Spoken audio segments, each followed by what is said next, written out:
Olá, queridos amigos do canal Messe de Amor, aos nossos queridos amigos simpáticos ao Espiritismo em Ponta Grossa, no Paraná, um grande abraço. Para mim é um grande prazer e uma oportunidade merecida ser convidado por vocês para dividirmos juntos algumas de nossas reflexões daqui de São Paulo. Meu nome é Jader Kalel, faço parte do Movimento Espírita aqui de São Paulo, atuando especificamente no Centro Espírita Aprendizes do Evangelho de Guaianazes, e a convite do meu querido amigo José Carlos Valiante, em conjunto com o nosso companheiro de Ponta Grossa, Maurício Campos, nós somos convidados para participar desse instante de reflexão que se baseia na obra mediúnica de Amélia Rodrigues. E nós aqui nos submetemos para que possamos fazer a reflexão adequada ao seu momento de reflexão. Então, sente-se, fique à vontade, seja muito bem-vindo. E nós vamos trazer o que possamos fazer de melhor. E que Deus esteja com todos nós em nossas melhores inspirações. A reflexão de hoje foi levantada ao acaso. E nós encontramos neste acaso um texto que originalmente se encontra na obra Primícias do Reino. Essa obra é uma obra mediúnica, psicografada pelo médium Divaldo Pereira Franco, editado pelo espírito Amélia Rodrigues. No capítulo 11 deste livro encontra-se o texto chamado O Tábor e a Planície. E eu vou me permitir aqui ler alguns trechos, fazendo breves pausas para que juntos possamos refletir. Eu espero que você possa aproveitar este momento da melhor forma possível. Com a força da sua realidade, poderia ser considerado um díptico. As bênçãos de Deus no monte e os conflitos do homem, toda a pujança de suas cores na planície. Desciam Jesus, Pedro, Tiago e João das culminâncias do Tábor, onde comungaram com as excelências de Deus ao encontro das baixadas espirituais das criaturas. Há pouco, resplandecente, o Mestre estivera envolto por uma esfera de poderosa luz e dialogara com os venerandos antepassados do povo, Moisés e Elias. As emoções ainda não se aquietaram na horizontalidade do habitual, e a curva descendente das dores tomava forma chocante na terra, a terra das contingências humanas. No alto, a visão da vida verdadeira, ao sopé, as angústias junto aos sofrimentos. Nesse primeiro ponto, Amélia Rodrigues, tendo sua ancestralidade conhecida no aspecto da educação, começa a nos dar uma verdadeira lição. Ela começa falando de uma cena das mais famosas do Evangelho, mencionadas por Mateus e Lucas, a transfiguração do Monte Tábor. E especialmente nesta cena ocorre uma afirmação muito grande da imortalidade e das leis da reencarnação, conforme estuda Allan Kardec no livro Evangelho segundo o Espiritismo, no capítulo 4. Aqui nós deixamos a sugestão para que os nossos companheiros possam consultar como fontes fiéis e verdadeiras da base doutrinária espírita para conhecermos um pouco mais sobre o que o Evangelho tem a dizer. Pois bem, além disso, há um ponto interessante. Ela introduz a história com este preâmbulo dizendo: no alto a visão da vida verdadeira, ao sopé as angústias junto aos sofrimentos. Então a história vai circundar sobre esses dois aspectos. O aspecto mais alto, falando sobre a espiritualidade, e o aspecto mais próximo de nós, mais terreno, falando do aspecto da materialidade da vida. Vamos prosseguir. Espírito mudo e surdo, eu te ordeno, sai dele, não entres mais nele, exortou Jesus, com firmeza na voz, na qual a piedade se misturava à energia. Não houve debate. Tudo simples. A cena breve culminou no declínio do jovem que ficara prostrado como morto, banhado por auge do suor, desfigurado. O mestre, comovido, curvou-se, tocou a fronte do ex-obsidiado e o levantou com gesto cativante. Era quase menino. Sofria desde a mais tenra idade sob o jugo violento do impiedoso algoz desencarnado. As raízes do ódio nefando se perdiam nas sombras do passado quando foram comensais da mesa farta da loucura e se enredaram em odienta cena de sangue. Agora, a lei soberana, que jungia o criminoso não punido à justiça desrespeitada, manifestava-se sobranceira. O parasito espiritual se manara ao sofredor e reproduzia nele os esgares epilépticos em que se consumia, vítima de si mesmo, escravo do ódio. Na volúpia da vingança, atirava-o de encontro ao solo, ateava-lhe fogo às vestes, tentava afogá-lo, subjugava-o. As esperanças da família se apagavam na lâmpada sem lume das tentativas de cura, impossível até aquele momento. Seu pai ouvira falar do rabi e o trouxera na expectativa duvidosa de ver o filho recuperado, perdido como se encontrava no caminho do aniquilamento inexorável. Aqui nós já vamos para uma cena na sequência cronológica da transfiguração, em que os discípulos se encontram para a cura do epiléptico, que é uma outra cena mencionada nos evangelhos. Essa cena serve de alicerce para a lição principal, e vocês vão entender por quê. Porque falar de imortalidade, falar da lei de reencarnação, é também falar sobre os vínculos que nos amarram perante as leis da reencarnação, que é a nossa necessidade de expiação, de recompor as faltas anteriores, as faltas atuais, e eventualmente nos desvincularmos de situações que nos criamos em desafetos com os nossos semelhantes, sejam encarnados ou não, cujos vínculos muitas vezes se fazem doentios através do fenômeno da obsessão em seus mais variados aspectos. Isso no livro dos médiuns é muito bem esclarecido. Nós recomendamos a leitura. E também é interessante o aspecto que a escritora espiritual traz com algumas notas, alguns aspectos do que teria sido o vínculo entre os dois a respeito de cena de sangue, comensais da mesa farta da loucura, ou seja, ambos comungaram em determinada circunstância no desejo triste de ódio, de vingança, mas depois se desfizeram desse laço e, naturalmente, um não se satisfez com isso, quis se vingar. Continuando o texto. Transcorreram 8 dias após a confissão de Pedro. O mestre tomou consigo Pedro, Tiago e João e levou-os sozinhos e à parte para um alto monte. Agosto, em plenitude, derrama sua taça de luz e calor sobre a terra. As papoulas e as margaridas jazem crestadas em hastes vencidas pela canícula. O céu muito azul e transparente concede visão infinita em todas as direções. À medida que o Tábor vai sendo vencido, os painéis se desenrolam. Embaixo os campos de trigo ceifado, a mancha pardacento prateada do Jordão, na configuração de imenso alaúde entre sebes. Para as bandas do Oriente erguem-se altaneiros os montes Galaade e ao poente cintilam as águas do Mediterrâneo. Como imenso espelho refletido através da garganta natural, entre o Monte Carmelo e os contrafortes altanados do Líbano. Ao norte, o Genezaré salpicado de velas coloridas e orlado por Tiberíades, Magdala, Cafarnaum, Betsaida, as cidades tão encantadoramente derramadas, dos pequenos cerros na direção das praias vestidas de palmeiras verdejantes. Do acumen a visão não se detém. De forma arredondada, a plataforma batida pelos ventos, às vezes coroada de zimbros, é a culminância dos 562 metros de altitude rochosa, sem vegetação, com destaque na imensa e formosa Galileia. A noite ainda demora algumas horas para estender o seu manto imenso sob o céu. Os meses de agosto são de longos dias, o calor asfixia e requeima a rala vegetação.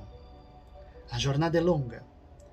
Na conquista do monte, mais de 4 horas de marcha lenta e cansativa, embora a beleza da paisagem deslumbrante em derredor.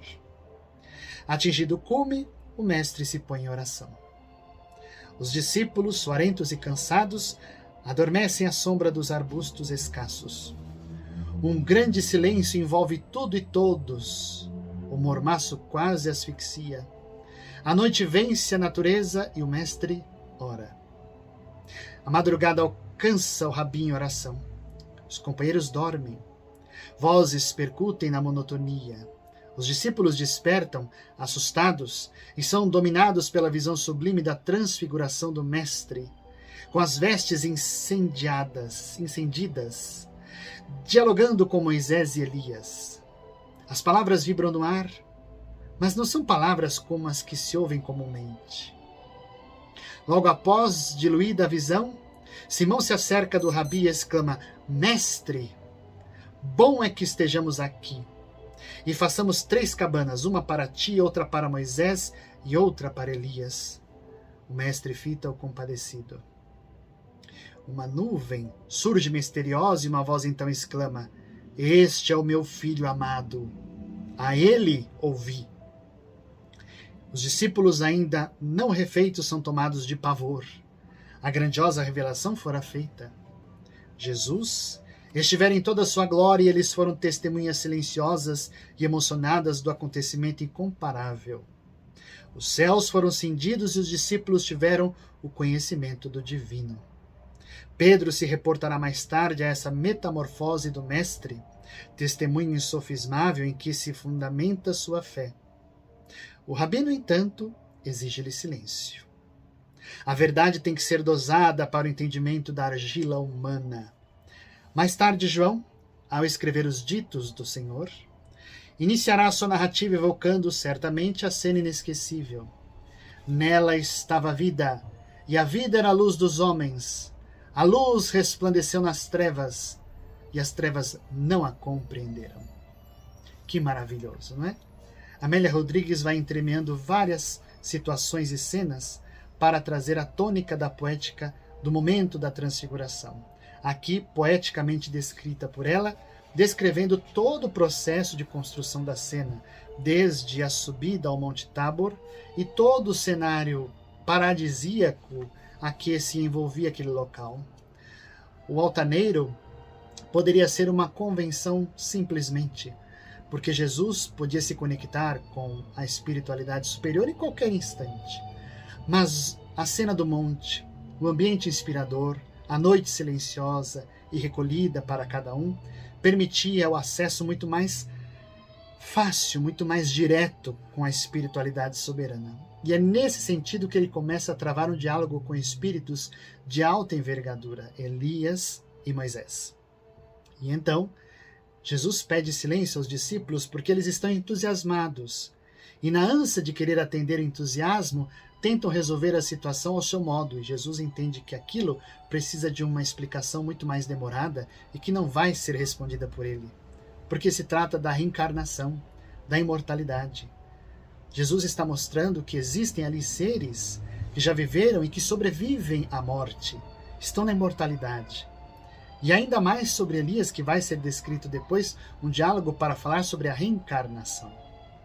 E nesse teor todo, é muito belo porque ele fala para os discípulos, né? Silêncio, guardem isso que vocês viram. Eram discípulos mais preferíveis a Jesus porque estavam mais capazes de receber as lições, dotados de uma capacidade mais sensível de absorção. Naturalmente pela moralidade que já tinham de espírito, mas também porque Jesus sabia que a ele seria confiado talvez uma dose mais carregada de capacidade para a divulgação do Evangelho. Não é? Pedro, Tiago e João, levando-os para este grande processo de reflexão. Depois dessa cena tão exorbitante, tão reveladora, Jesus pede aos discípulos, continuando o texto: desçamos. Alvitra o mestre. Não poderíamos aqui demorar-nos, indaga Simão. É necessário descer, retruca Jesus. Busquemos os que não dispõem de forças para subir. Os homens necessitam de nós. A nossa é a glória deles. Para eles sejam nossas alegrias e para nós as suas dores.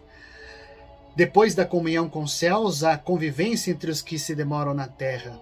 O paraíso seria para nós estranho presídio sem aqueles que, no esgarçulo das aflições, anseiam pelo país da liberdade. Desçamos. Os homens para quem eu venho nos esperam. Que trecho maravilhoso! Trazendo a justiça da encarnação, da reencarnação.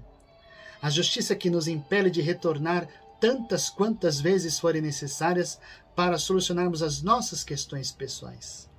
E também as nossas questões pessoais em relação aos nossos semelhantes. Então isso é muito importante de reflexionar, porque as frases aqui são cifradas de aspectos tão belos e subtendidos, não é? Os homens necessitam de nós. Para eles sejam nossas alegrias e para nós as suas dores, porque nós somos capazes de assimilar as dores. Eles não têm essa condição. Né? O paraíso seria para nós estranho presídio sem aqueles que no ergástulo das aflições anseiam pelo país da liberdade. Ou seja, aqueles que ainda sofrem precisam de nosso amparo. Sem nós, o que seria deles?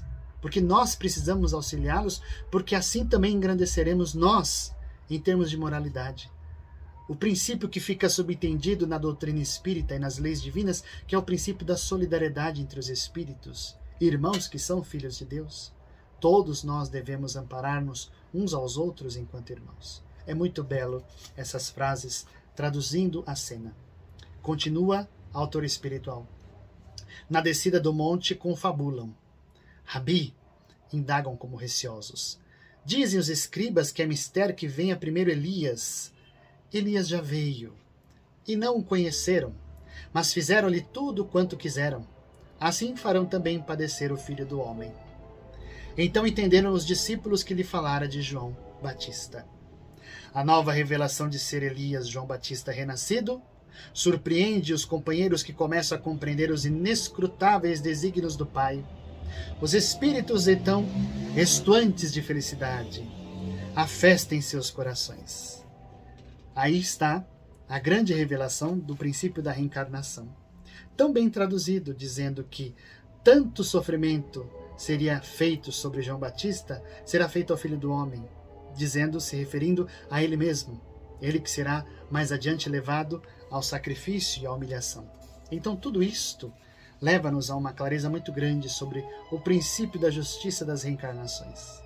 E eles subentendem isso de uma forma a não questionar de momento, mas assimilar essa verdade que para eles é nova, estranha, porém, talvez, no coração e no íntimo, já traduzia algo que estava latente.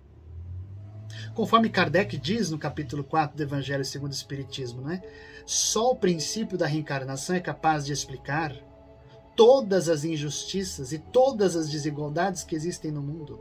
Só ele é capaz de justificar o porquê sofremos, o porquê o mundo ainda não é feliz, o porquê cada um tem uma particularidade em especial em termos de evolução, porquê das diferenças entre gêmeos, o porquê da genialidade de alguns e da ignorância de outros. Tudo tem um senso. E aí está a justiça das reencarnações dentro do princípio da pluralidade das existências, cujo ensaio, tecido por Kardec com Espírito Verdade no Livro dos Espíritos, na parte 2ª, no capítulo 4º, é uma obra-prima a ser lida e relida várias vezes. Continuando então com o autor espiritual. Jesus e os discípulos continuam descendo. O dia esplende. Os acontecimentos são sóis em suas almas. A plataforma do Tábor fica para trás. A planície imensa se estende embaixo. Lá as criaturas, sofredoras e ansiosas, os companheiros aguardando. Amedrontados, os discípulos se revezam. Afasta-se, Satanás! Exclama Judas irado enquanto o obsesso ulula. Filho das trevas, semente de Beelzebul, brada Tadeu com a voz rouca e os olhos injetados. Por quem és, abandona tua vítima. Decaído, imundo, vocifera pálido e suarento Natanael. Eu te exorto a que retornes a Geenas. Curiosos se acenam dos gritadores, se acercam dos gritadores, enquanto o endemoniado, como se multiplicasse as forças que o vampirismo espiritual consome, mais se debate no solo e corcoveia, exasperado a ameaçar o débil corpo em convulsão, semi-vencido. É o próprio Dybbuk, soluça desanimado Felipe. Nada conseguiremos. Arremata o filho de Cleofas. Onde andará o mestre? Indaga perturbado Simão, o zelote. Onde andará o mestre que não vem socorrer-nos? Não saberá ele da nossa aflição? Entreolham-se, estremecem, enquanto o obsidiado espumeja e se debate. Falam todos de uma vez, gritam inutilmente. Vendo o mestre e os companheiros, que chegam à charneca das misérias humanas, correm aflitos e o saúdam. Quer que discutis com eles? Interroga sereno o Senhor. Mestre, trouxe-te o meu filho que tem um espírito mudo. E este, onde quer que o apanhe, despedaça-o, e ele espuma e range os dentes e vai se secando. Eu disse aos teus discípulos que o expulsassem e não puderam. Se podes, apela ao Pai, salva meu filho. Se tu podes crer, tudo é possível ao que crê. Eu creio, Senhor. Ajuda a minha incredulidade. O rabi se comove. O semblante sereno expressa toda a angústia de seu espírito. Sem qualquer mágoa, fita os companheiros medrosos e os admoesta com veemência e compaixão. Compreende as fraquezas dos convidados a esparzir a semente da boa nova. Como a justificar-se a si mesmo e aos outros, Judas tenta esclarecer. Fizemos tudo quanto nos ensinaste e nada conseguimos. Até quando vos sofrerei e estarei convosco? A indagação fica no ar sem resposta. A arrogância da fraqueza é mais petulante do que a vaidade da força. O sinal do fracasso no orgulho é como chaga de fogo a requeimar. Espírito mudo e surdo. Pálido e fraco, o moço sorriu. Havia gratidão sem palavras.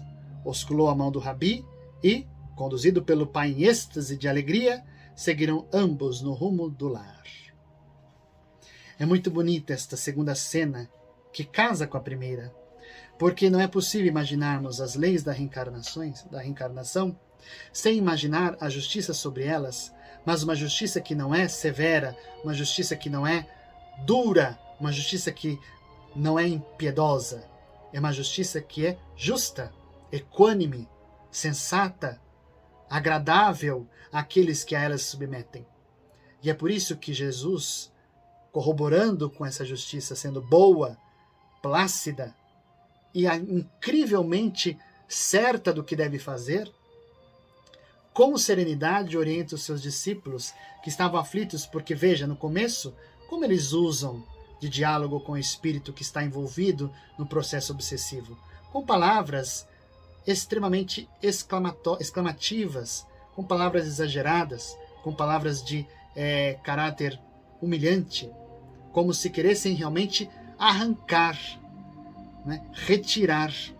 É como se, numa comparação singela, nós quiséssemos arrancar uma árvore de uma vez só, das raízes até tudo, e isso fosse suficiente para traumatizar toda a estrutura da árvore se quiséssemos arrancá-la de uma vez. Às vezes, para retirar é preciso podar, ter o cuidado de cortar os galhos mais grossos para que a força da raiz se enfraqueça o suficiente para que possamos retirá-la por inteiro. É apenas uma comparação singela para dizer o quanto a docilidade, sem desconsiderar a soberania moral de Jesus, que ele usa para afastar o espírito obsessor. E ele mesmo deixa subentendido aos discípulos: até quando vos sofrerei e estarei convosco? É pouco meu tempo. É preciso que vocês compreendam essas verdades e abracem e entronizem seus corações. Ele diz que aqui o sinal, tem frases maravilhosas de Amélia Rodrigues: o sinal do fracasso no orgulho é como chaga de fogo a requeimar. Ela não resfria, ela não compadece. A arrogância da fraqueza é mais petulante que a vaidade da força. Que frases maravilhosas. E aí ele faz aquilo que foi citado por Amélia Rodrigues no preâmbulo da história, que é o mote para falar sobre a reencarnação, o processo desobsessivo. Continuando, nesta lição belíssima, a autora espiritual prossegue dizendo: à noite, quando o zimbório se vestia de estrelas brilhantes, ainda sob o impacto das manifestações do Mestre no Tábor e na planície, Simão, traduzindo possivelmente a visível inquietação dos companheiros, aproximou-se dele, que meditava, e indagou visivelmente emocionado: por que não puderam eles expulsar o espírito imundo? Sempre Pedro curioso, não é? E Jesus, com muita generosidade, responde: esta casta não pode sair com coisa alguma, a não ser coração e jejum, elucidou o amigo. Desejando, no entanto, utilizar o momento para melhor instruir os companheiros desatentos e pretensiosos, o Senhor esclareceu. Antes de tudo, é necessário compreendermos que os espíritos imundos viveram antes. Homens que foram homens que continuam sendo. Enganados como se deixaram conduzir no corpo, prosseguem enlouquecidos fora dele. A morte não os transformou. Viajores do tempo são os que fizeram, ligados mentalmente às reminiscências das ações, demoram-se sofrendo-as e emanados aos que amaram, vinculados àqueles que os fizeram sofrer. Fez uma pausa, espontânea, e prosseguiu. Por essa razão, a Boa Nova é um hino de amor e perdão, amor indistinto e perdão indiscriminado. Diante deles, nossos irmãos na sombra da ignorância, nenhuma força possui força, senão a força do amor. Que frase linda! Nenhuma força possui força, senão a força do amor. Não apenas expulsá-los daquele convívio a que se agregam parasitariamente, mas também socorrê-los, enlaçando-os com amor. Novamente silenciou e envolveu os amigos num olhar de bondade para logo continuar. São nossos irmãos da retaguarda perdidos na ilusão das carnes, a que teimosamente pretendem continuar ligados. Não se prepararam para a verdade. É em razão disso que a mensagem de vida não se reveste das indumentárias fantasiosas tão do agrado geral. É semente de luz para a fecundação no solo do espírito. Diante, pois, deles, possessos e possessores, só a oração do amor infatigável e o jejum das paixões conseguem mitigar a sede em que se entredevoram, entregando-os aos trabalhadores da obra de nosso Pai que em toda parte estão cooperando com amor incessantemente. Que maravilha! Que beleza! Ele fala aqui coisas belíssimas, eu destaco uma só, porque o tempo nosso sempre é bem colocado. Só a oração do amor infatigável e o jejum das paixões, que é o que nós fazemos para a nossa transformação interior, para redimir dos erros, controlar nossos vícios, as nossas paixões que andam descontroladas e nos colocando em posição permanente de sintonia com a espiritualidade, como se em prece estivéssemos, do amor infatigável, amor que não se cansa, ele não dorme, não descansa jamais. E assim nós estaremos compreendendo como socorrer esses nossos irmãos. Nos processos de obsessão e desobsessão, nas casas espíritas e nos cursos instrutivos, nós aprendemos que a abordagem sempre deve ser feita com respeito, com a autoridade daquele que sabe da responsabilidade e da condição de dirigir e instruir uma reunião, de orientar e de recomendar as instruções ao espírito que ali se manifesta. Porém, nunca podemos esquecer de que somos sempre irmãos, filhos de Deus. Não podemos esquecer desse ponto. E finalizando, ele diz: se amardes ao invés de detestardes, se desejardes socorrer e não apenas de o expulsardes, tudo fareis, pois que tudo quanto eu faço podeis fazê-lo e muito mais, se o quiserdes. No levear da noite bailavam suaves brisas, espraiando para o futuro a palavra do Rabi, como antevisão gloriosa para os dias porvindouros da humanidade. Que beleza, não é, meus amigos? Esse texto nos fala com grande acerto da justiça das reencarnações. E para que nossas reflexões se sedimentem, e cabe aí uma longa questão a ser lida e refletida, porque o capítulo é igualmente belo também, na questão 171 do Livro dos Espíritos, condensando essa e outras tantas questões, Kardec questiona os espíritos sobre o que está baseado o dogma da reencarnação. E os espíritos respondem sobre a justiça de Deus e a revelação, pois, repetimos sempre, um bom pai deixa sempre aos seus filhos uma porta aberta ao arrependimento. Então, meus amigos, é com essas reflexões que eu deixo que vocês possam levar ao longo dos dias que se seguirão.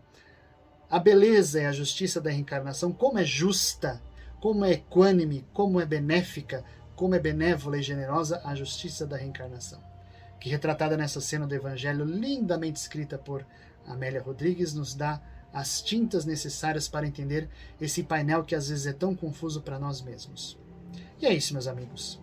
Eu daqui agradeço a oportunidade de mais uma vez nós falarmos rapidamente sobre esses pensamentos tão grandiosos deste Espírito tão maravilhoso e que ele possa iluminar as nossas consciências e nos permitir profundas reflexões ao longo dos dias sobre nossa vida, sobre nós, sobre aqueles que nos cercam. Eu abraço a todos os nossos irmãos do sul do Brasil, do Paraná, de Ponta Grossa, desejando que fiquem bem, que estejam bem e que possam passar os dias que se seguirão em paz, sob as bênçãos de Deus, com prósperas possibilidades de transformação e de evolução sempre. Um grande abraço a todos vocês e que Deus permaneça com todos nós. Muito obrigado.